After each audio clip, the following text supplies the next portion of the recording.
नहीं चलेगी। अस्पताल प्रशासन की तानाशाही नहीं चलेगी, नहीं चलेगी, नहीं चलेगी। मजदूरों का शोषण बंद करो, बंद करो, बंद करो, मजदूरों का शोषण बंद करो, बंद करो, बंद करो। मजदूरों को समय से तनख्वाह देनी होगी, देनी होगी, देनी होगी, मजदूरों को समय से वेतन देना होगा, देना होगा, देना होगा। 25 और 30 तारीख को वेतन नहीं चलेगा, नहीं चलेगा, नहीं चलेगा, 7 तारीख से पहले वेतन देना होगा, देना होगा, देना होगा, वेतन भुगतान समय से करना होगा, करना होगा, करना होगा। ठेकेदार होश में आओ, होश में आओ, होश में आओ, स्थानीय प्रशासन होश में आओ, होश में आओ, होश में आओ। मजदूरों को ड्रेसिंग रूम चेंजिंग रूम की सुविधा देनी होगी, देनी होगी, देनी होगी, मजदूरों को चेंजिंग रूम की सुविधा देनी होगी, देनी होगी, देनी होगी, साल में 2 ड्रेसेस की सुविधा देनी होगी, देनी होगी, देनी मजदूरों को साल में 2 वर्दी की सुविधा देनी होगी। देनी होगी, देनी होगी। अस्पताल प्रबंधन होश में आओ, होश में आओ, होश में आओ। बोल साथिया हल्ला बोल, हल्ला बोल, हल्ला बोल, जोर से बोलो हल्ला बोल, हल्ला बोल, हल्ला बोल। मिलकर बोलो हल्ला बोल। Himachal hospital of mental health and rehabilitation के परिसर के बाहर आज जो सीआईटीयू की ओर से हम ये प्रदर्शन कर रहे हैं, इस बात को लेकर कर रहे हैं कि इस अस्पताल के अंदर लगातार श्रम कानूनों की धज्जियां उड़ रही हैं। पिछले काफ़ी सालों से ये सारे मसले जो हैं यहाँ के प्रबंधन से भी हम उठाते रहे हैं और इस संदर्भ में श्रम कार्यालय के अंदर भी समझौता वार्ताएं चलती रही हैं। अनेकों समझौते भी हुए लेबर ऑफिस में, लेकिन उन समझौतों को यहाँ का प्रशासन और प्रबंधन लागू नहीं करता है। उल्टा क्या करता है कि जब मजदूर जो संवैधानिक उसका अधिकार है और जो औद्योगिक विवाद अधिनियम 1947 के अनुसार उसको अधिकार है लेबर ऑफिस में अपनी बात उठाने का, उन समझौतों को लागू करने की बात करता है तो उनकी प्रताड़ना की जाती है, उनको डराया जाता है, धमकाया जाता है, उनको धमकियां दी जाती है। इस अस्पताल के अंदर श्रम कानूनों का गला इस रूप में घोटा जा रहा है कि जो वेतन 7 तारीख से पहले मिलना चाहिए, हमारे देश में एक कानून है पेमेंट ऑफ वेजेस एक्ट, वेतन भुगतान अधिनियम 1936 का अंग्रेजों के ज़माने का कानून है। वो कानून कहता है कि 7 तारीख से पहले वेतन मिलना चाहिए, लेकिन मजदूरों को 25 और 30 तारीख तक भी वेतन मिलता नहीं है।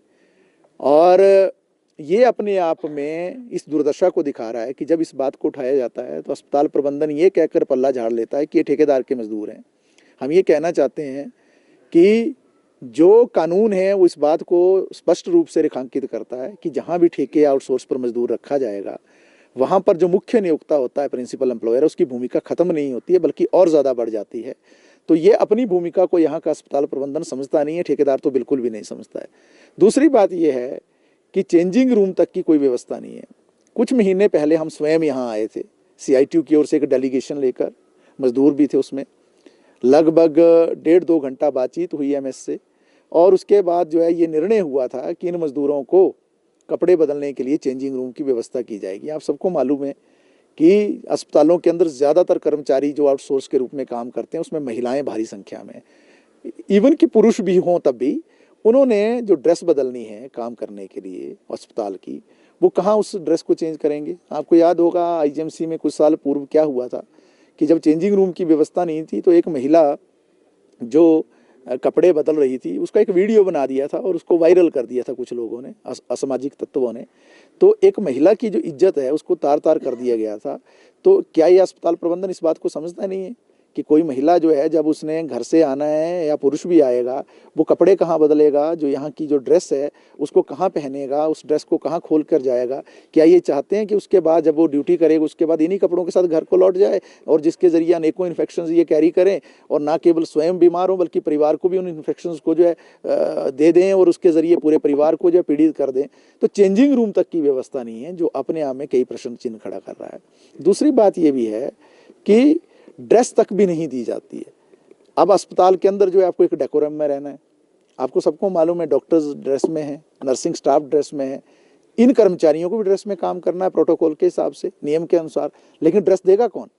अब कानून का जो प्रावधान है, मैंडेटरी प्रोविजंस है, स्टैट्यूटरी प्रोविजंस हैं, आवश्यक प्रावधान है, संवैधानिक वैधानिक प्रावधान है, उसके अनुसार साल में 2 ड्रेस देना ज़रूरी है गर्मी और सर्दी के मौसम के अनुसार। लेकिन वो ड्रेस जो है इनको दी नहीं जाती है, अपने ही खर्चे से उस ड्रेस का ये खर्चा उठाते हैं और पूरा उसका जो है ये बाध्य कर दिया जाता है ठेकेदार के द्वारा या प्रशासन के द्वारा इनको कि स्वयं अपने खर्चे से उस वर्दी का इंतजाम ये करें। चौथी बात ये भी है